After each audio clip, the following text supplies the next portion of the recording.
ರಾಜೀವ್ ಗೌಡರನ್ನ ಶಿಡ್ಲಘಟ್ಟ ಠಾಣೆಗೆ ಕರ್ಕೊಂಡು ಬಂದಿರತಕ್ಕಂಥ ದೃಶ್ಯಗಳು. ರಾಜೀವ್ ಗೌಡ ಬಹಳ ಹಸನ್ಮುಖಿಯಾಗಿ ಓಹೋ ಓಹೋ ಏನ್ ಖುಷಿಯಾಗಿ 10 ದಿನ ಎಲ್ಲೋಗಿದ್ರಿ ಸ್ವಾಮಿ, ಯಾಕೆ ಕಾನೂನು ಎದುರುಗಡೆ ಬರಲಿಲ್ಲ ಅಂತ ರಿಪಬ್ಲಿಕ್ ಕನ್ನಡ ಕೇಳುತ್ತೆ.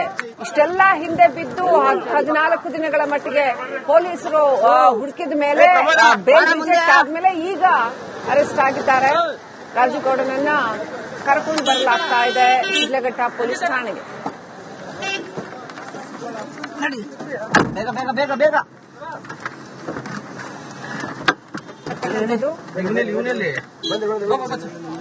ಕಸ್ಟಡಿಗೆ ಕೇಳ್ತಾರೆ, ಕಸ್ಟಡಿಗೆ ತಗೊಂಡ್ರೆ ಆನಂತರ ವಿಚಾರಣೆಯನ್ನ ಆರಂಭ ಮಾಡ್ತಾರೆ. ಶಿಡ್ಲಘಟ್ಟದ ಪೌರಾಯುಕ್ತೆ ಅಮೃತಾ ಗೌಡ ಅವರಿಗೆ ಬೆದರಿಕೆ ಹಾಕಿದ ಪ್ರಕರಣಕ್ಕೆ ಸಂಬಂಧಪಟ್ಟಂತೆ ಅಬ್ಸ್ಕಾಂಡ್ ಆಗಿದ್ದಂತಹ ರಾಜೀವ್ ಗೌಡ ನಿರೀಕ್ಷಣಾ ಜಾಮೀನು ನಿರಾಕರಣೆಯಾದ ನಂತರದಲ್ಲಿ ಇದೀಗ ಬಂಧನಕ್ಕೊಳಗಾಗಿದ್ದಾರೆ. ಈಗ ಅವ್ರನ್ನ ಶಿಡ್ಲಘಟ್ಟ ಸ್ಟೇಷನ್ಗೆ ಕರ್ಕೊಂಡ್ ಬರಲಾಗುತ್ತೆ. ಚಿಕ್ಕಬಳ್ಳಾಪುರದಿಂದ ಹೊರಟಿರ್ತಕ್ಕಂಥದ್ದು.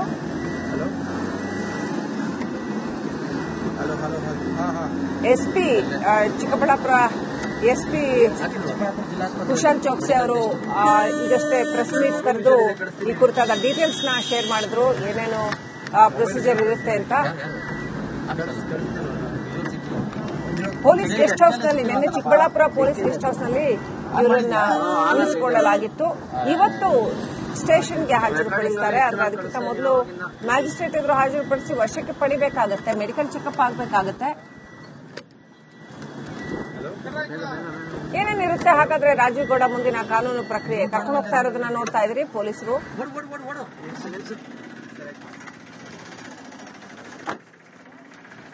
ಆರಾಮಾಗಿ ನಗನಗುತ್ತಾ ಹಸನ್ಮುಖಿಯಾಗಿ ಖುಷಿಯಾಗಿ ಬರ್ತಾ ಇರೋದನ್ನ ಗಮನಿಸ್ತಾ ಇದ್ದೀವಿ.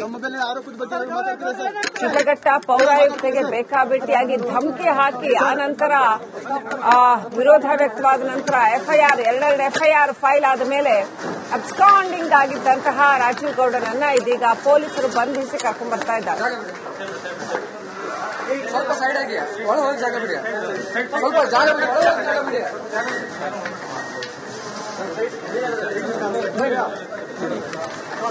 ರಾಜೀವ್ ಗೌಡನನ್ನ ಪೊಲೀಸರು ಕರ್ಕೊಂಡು ಹೋಗ್ತಾ ಇರೋದನ್ನ ನೋಡ್ತಾ ಇದ್ದೀವಿ. ಮ್ಯಾಜಿಸ್ಟ್ರೇಟ್ ಎದುರು ಹಾಜರುಪಡಿಸಬೇಕಾಗತ್ತೆ, ಮೆಡಿಕಲ್ ಚೆಕಪ್ ಕರ್ಕೊಂಡು ಹೋಗ್ತಾ ಇದ್ದಾರೆ ನೋಡ್ತಾ ಇದ್ದೀವಿ. ಚಿಕ್ಕಬಳ್ಳಾಪುರದಲ್ಲಿ ರಾಜೀವ್ ಗೌಡನನ್ನ ಕರ್ಕೊಂಡ್ಬಂದು ಸೀದಾ ಮೆಡಿಕಲ್ ಕರ್ಕೊಂಡು ಹೋಗ್ತಾ ಇದ್ದಾರೆ. ಮೆಡಿಕಲ್ ಚೆಕಪ್ ಆದ ನಂತರದಲ್ಲಿ ಆತನನ್ನ ಮ್ಯಾಜಿಸ್ಟ್ರೇಟ್ ಎದುರು ಹಾಜರುಪಡಿಸ್ತಾರೆ. ಚಿಕ್ಕಬಳ್ಳಾಪುರದಿಂದ ಶಿಡ್ಲಘಟ್ಟ ಠಾಣೆಗೆ ಹಾಜರುಪಡಿಸಬೇಕಾಗುತ್ತೆ. ಅದಕ್ಕಿಂತ ಮೊದಲು ಮ್ಯಾಜಿಸ್ಟ್ರೇಟ್ ಹತ್ರ ಕರ್ಕೊಂಡು ಹೋಗಬೇಕಾಗುತ್ತೆ. ಈಗ ಮೆಡಿಕಲ್ ಚೆಕಪ್ ಕರ್ಕೊಂಡು ಹೋಗ್ತಾ ಇದ್ದಾರೆ. ಆರಾಮಾಗಿ ಖುಷಿಯಾಗಿ ಓಹೋ ಘನಂದಾರಿ ಕೆಲಸ ಮಾಡಿರುವ ಒಂದು ಖುಷಿಯಲ್ಲಿ ಹೋಗ್ತಾ ಇದ್ದಾರೆ. ಇದು ಸರಿಯಾ ಅನ್ನುವಂತ ಪ್ರಶ್ನೆಯನ್ನ ಈಗಲೂ ಕೂಡ ರಿಪಬ್ಲಿಕ್ ಕನ್ನಡ ಕೇಳುತ್ತೆ. ರಾಜೀವ್ ಗೌಡರಿಗೆ ನೀವು ಮಾಡಿರೋದು ಸರಿಯಾ ಅನ್ನುವಂತ ಪ್ರಶ್ನೆಯನ್ನ ಈಗಲೂ ಕೂಡ ರಿಪಬ್ಲಿಕ್ ಕನ್ನಡ ಕೇಳುತ್ತೆ. ನೋಡಿ ವೀಕ್ಷಕರೇ, ಎಷ್ಟು ಆರಾಮಾಗಿ 10 ದಿನ ಅಬ್ಸ್ಕಾಂಡ್ ಆಗಿದ್ದು ಯಾಕೆ? 10 ದಿನ 14 ದಿನ ಆಯ್ತು ಒಟ್ಟು ಕೇಸ್ ಫೈಲ್ ಆಗಿ ಘಟನೆ ನಡೆದು. ಅಬ್ಸ್ಕಾಂಡ್ ಆಗಿದ್ದು ಮಂಗಳೂರಿನಲ್ಲಿ ಯಾರ್ದೋ ಸಹಾಯ ತಗೊಂಡು ಅಲ್ಲೆಲ್ಲೋ ಉಳ್ಕೊಂಡು ಅಷ್ಟಾದ್ರೂ ಪೊಲೀಸರು ಬಂಧಿಸದೆ ರಿಪಬ್ಲಿಕ್ ಕನ್ನಡದ ನಿರಂತರ ಅಭಿಯಾನದ ನಂತರದಲ್ಲಿ ಇದೀಗ ಪೊಲೀಸರು ರಾಜೀವ್ ಗೌಡನನ್ನ ಬಂಧಿಸಿದ್ದಾರೆ. ಮೆಡಿಕಲ್ಗೆ ಕರ್ಕೊಂಡ್ ಬಂದಿದ್ದಾರೆ, ವೈದ್ಯಕೀಯ ಪರೀಕ್ಷೆಗೆ ಕರ್ಕೊಂಡ್ ಬಂದಿದ್ದಾರೆ. ಅದಾದ ನಂತರದಲ್ಲಿ ಕಾನೂನಿನ ಪ್ರಕ್ರಿಯೆಗಳಿರುತ್ತೆ. ಮ್ಯಾಜಿಸ್ಟ್ರೇಟ್ ಎದುರು ಹಾಜರುಪಡಿಸ್ತಾರೆ, ಆಮೇಲೆ ಕಸ್ಟಡಿ ಕೇಳ್ತಾರೆ, ಆ ನಂತರ ನಿಜವಾದ ವಿಚಾರಣೆ ಆರಂಭ ಆಗುತ್ತೆ. ಯಾಕೆ ಹಾಗಾದ್ರೆ 10 ದಿನ ಎಲ್ಲಿ ಓಡೋಗಿದ್ರು? ಯಾಕೆ ಅಬ್ಸ್ಕಾಂಡಿಂಗ್ ಆಗಿದ್ರು? ತಪ್ಪು ಮಾಡಿದ್ದು ಹೌದಾದ್ರೆ ಕಾನೂನು ಎದುರು ಬರ್ಬೋದಾಗಿತ್ತು, ತಪ್ಪೇ ಮಾಡಿಲ್ಲ ಅಂದ್ರೂ ಕಾನೂನು ಎದುರು ಬರ್ಬೋದಾಗಿತ್ತು. 2 ಕೇಸಲ್ಲಿ ಅವರು ಅಬ್ಸ್ಕಾಂಡಿಂಗ್ ಆಗಿದ್ದಕ್ಕೆ ಯಾವುದೇ ಜಸ್ಟಿಫಿಕೇಶನ್ ಇಲ್ಲ. ಹಾಗಾಗಿ ಏನು ಉತ್ತರ ಕೊಡ್ತಾರೆ ರಾಜೀವ್ ಗೌಡ ಇದಕ್ಕೆ? ಅಥವಾ ಯಾರು ಅವರನ್ನ ರಕ್ಷಣೆ ಮಾಡಿದ್ರು? ಈ ಎಲ್ಲಾ ಪ್ರಶ್ನೆಗಳು ಮಾತ್ರ ಉತ್ತರ ಸಿಗದೆ ಇನ್ನೂ ಹಾಗೆ ಇದೆ. ಎನಿವೆ, ಈಗ ರಿಪಬ್ಲಿಕ್ ನಿರಂತರ ವರದಿಯ ನಂತರ ರಾಜೀವ್ ಗೌಡನನ್ನ ಪೊಲೀಸರು ಅರೆಸ್ಟ್ ಮಾಡಿದ್ದಾರೆ. ವೈದ್ಯಕೀಯ ಪರೀಕ್ಷೆಗೆ ಕರ್ಕೊಂಡು ಹೋಗ್ತಾ ಇದ್ದಾರೆ. ಶಿಡ್ಲಘಟ್ಟ ಪೌರಾಯುಕ್ತೆ ಅಮೃತಾ ಗೌಡ ಅವರಿಗೆ ಬ್ಯಾನರ್ ತೆರವು, ಫ್ಲೆಕ್ಸ್ ತೆರವು ವಿಚಾರದಲ್ಲಿ ಧಮಕಿ ಹಾಕಿದ್ದಂತಹ ಧಮಕಿ ವೀರ ರಾಜೀವ್ ಗೌಡ ಅವರನ್ನ ವಿಚಾರಣೆಗೆ ಒಳಪಡಿಸೋದಕ್ಕೆ ಪೊಲೀಸರು ಕರ್ಕೊಂಡು ಬಂದಿದ್ದಾರೆ. ರಾಜೀವ್ ಗೌಡರನ್ನ ಶಿಡ್ಲಘಟ್ಟ ಠಾಣೆಗೆ ಕರ್ಕೊಂಡು ಬಂದಿರತಕ್ಕಂಥ ದೃಶ್ಯಗಳು. ರಾಜೀವ್ ಗೌಡ ಬಹಳ ಹಸನ್ಮುಖಿಯಾಗಿ ಓಹೋ ಏನ್ ಖುಷಿಯಾಗಿ 10 ದಿನ ಎಲ್ಲೋಗಿದ್ರಿ ಸ್ವಾಮಿ, ಯಾಕೆ ಕಾನೂನು ಎದುರುಗಡೆ ಬರಲಿಲ್ಲ ಅಂತ ರಿಪಬ್ಲಿಕ್ ಕನ್ನಡ ಕೇಳುತ್ತೆ. ಇಷ್ಟೆಲ್ಲ ಹಿಂದೆ ಬಿದ್ದು 14 ದಿನಗಳ ಮಟ್ಟಿಗೆ ಪೊಲೀಸರು ಹುಡುಕಿದ ಮೇಲೆ ಬೇಲ್ ರಿಜೆಕ್ಟ್ ಆದ್ಮೇಲೆ ಈಗ ಅರೆಸ್ಟ್ ಆಗಿದ್ದಾರೆ. ರಾಜುಗೌಡನನ್ನ ಕರ್ಕೊಂಡು ಬರಲಾಗ್ತಾ ಇದೆ ಶಿಡ್ಲಘಟ್ಟ ಪೊಲೀಸ್ ಠಾಣೆಗೆ.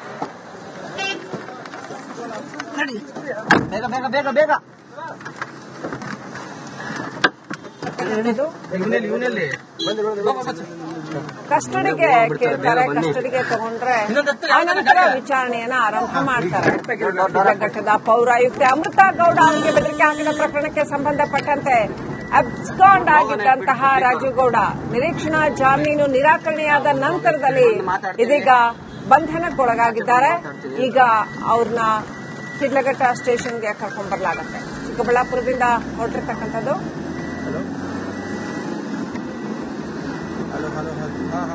ಎಸ್ಪಿ ಚಿಕ್ಕಬಳ್ಳಾಪುರ ಎಸ್ಪಿ ಕುಶಲ್ ಚೋಕ್ಸಿ ಅವರು ಈಗಷ್ಟೇ ಪ್ರೆಸ್ ಮೀಟ್ ಕರೆದು ಈ ಕುರಿತಾದ ಡೀಟೇಲ್ಸ್ ನ ಶೇರ್ ಮಾಡಿದ್ರು, ಏನೇನು ಪ್ರೊಸೀಜರ್ ಇರುತ್ತೆ ಅಂತ.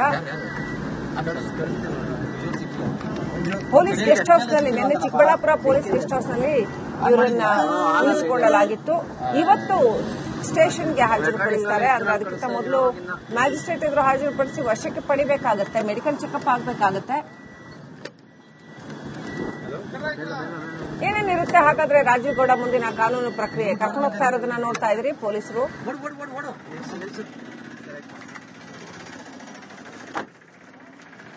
ಆರಾಮಾಗಿ ನಗನಗುತ್ತಾ ಹಸನ್ಮುಖಿಯಾಗಿ ಖುಷಿಯಾಗಿ ಬರ್ತಾ ಇರೋದನ್ನ ಗಮನಿಸ್ತಾ ಇದ್ದೀವಿ.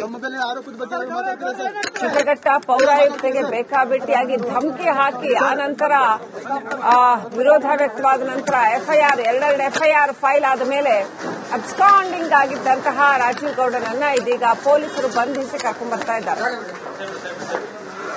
ಸ್ವಲ್ಪ ಸೈಡ್ ಆಗಿ ಒಳಗೆ ಜಾಗ ಬಿಡಿ, ಸ್ವಲ್ಪ ಜಾಗ ಬಿಡಿ.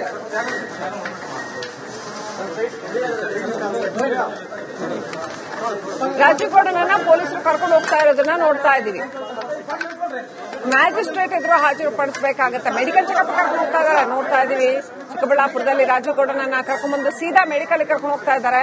ಮೆಡಿಕಲ್ ಚೆಕಪ್ ಆದ ನಂತರದಲ್ಲಿ ಆತನನ್ನ ಮ್ಯಾಜಿಸ್ಟ್ರೇಟ್ ಎದುರು ಹಾಜರುಪಡಿಸ್ತಾರೆ. ಚಿಕ್ಕಬಳ್ಳಾಪುರದಿಂದ ಶಿಡ್ಲಘಟ್ಟ ಠಾಣೆಗೆ ಹಾಜರುಪಡಿಸಬೇಕಾಗುತ್ತೆ. ಅದಕ್ಕಿಂತ ಮೊದಲು ಮ್ಯಾಜಿಸ್ಟ್ರೇಟ್ ಹತ್ರ ಕರ್ಕೊಂಡು ಹೋಗಬೇಕಾಗುತ್ತೆ. ಈಗ ಮೆಡಿಕಲ್ ಚೆಕಪ್ ಕರ್ಕೊಂಡು ಹೋಗ್ತಾ ಇದ್ದಾರೆ. ಆರಾಮಾಗಿ ಖುಷಿಯಾಗಿ ಓಹೋ ಘನಂದಾರಿ ಕೆಲಸ ಮಾಡಿರುವ ಒಂದು ಖುಷಿಯಲ್ಲಿ ಹೋಗ್ತಾ ಇದ್ದಾರೆ. ಇದು ಸರಿಯಾ ಅನ್ನುವಂತ ಪ್ರಶ್ನೆಯನ್ನ ಈಗಲೂ ಕೂಡ ರಿಪಬ್ಲಿಕ್ ಕನ್ನಡ ಕೇಳುತ್ತೆ. ರಾಜುಗೌಡರಿಗೆ ನೀವು ಮಾಡಿರೋದು ಸರಿಯಾ ಅನ್ನುವಂತ ಪ್ರಶ್ನೆಯನ್ನ ಈಗಲೂ ಕೂಡ ರಿಪಬ್ಲಿಕ್ ಕನ್ನಡ ಕೇಳುತ್ತೆ.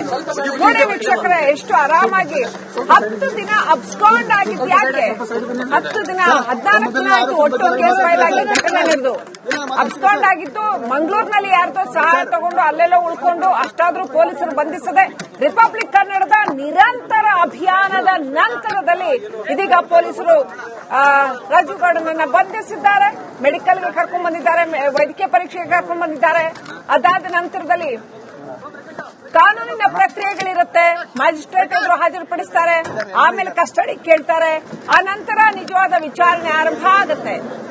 ಯಾಕೆ ಹಾಗಾದ್ರೆ 10 ದಿನ ಎಲ್ಲಿ ಓಡೋಗಿದ್ರು?